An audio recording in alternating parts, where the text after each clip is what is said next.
Comment faire comprendre aux familles qu'elles n'ont pas à signer le contrat de séjour, par exemple, si elles n'ont pas reçu de mandat du juge des tutelles?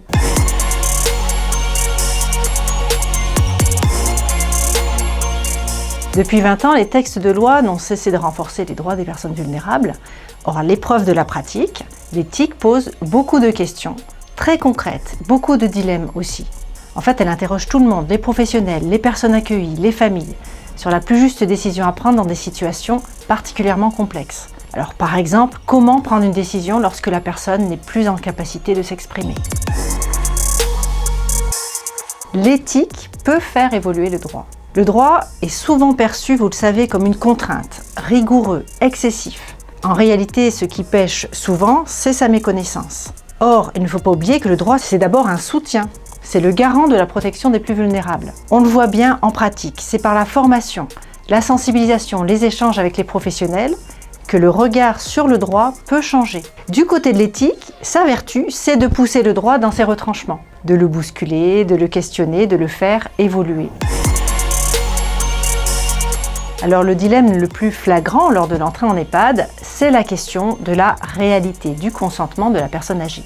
Il est souvent réduit à une peau de chagrin, c'est une vraie rupture dans le cheminement de vie, c'est une décision douloureuse, qui n'est jamais prise en totale liberté. Une décision qui s'impose par la force des choses, la dépendance, l'épuisement alors des familles, l'angoisse des familles, mais aussi l'épuisement de toutes les solutions du domicile. Une décision donc prise souvent par les tiers, qui estiment que c'est dans le meilleur intérêt de la personne vulnérable. C'est un moment très sensible qui permet de voir comment les grands principes protecteurs se heurtent à la réalité de terrain, comment faire respecter le principe du libre choix de l'établissement quand les places manquent. Comment faire comprendre aux familles qu'elles n'ont pas à signer le contrat de séjour, par exemple, si elles n'ont pas reçu de mandat du juge des tutelles.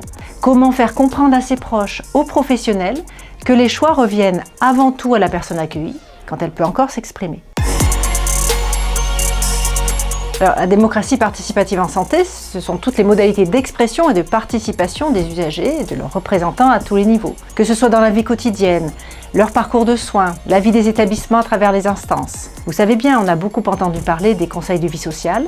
Il faut les saisir, les consolider, les faire évoluer. C'est aussi la vie des instances qui portent la voix des usagers au niveau des départements, des régions, au national. C'est aussi la question des débats publics qui vont prendre de plus en plus d'importance. Finalement, réfléchir à ce thème de la démocratie participative, c'est libérer la parole, c'est permettre à chacun d'exprimer son avis, de faire des propositions, d'être davantage acteur. L'expression des résidents, des familles, des soignants est souvent pertinente, mais elle ne se décrète pas, il faut donc l'organiser, il faut la favoriser le plus possible.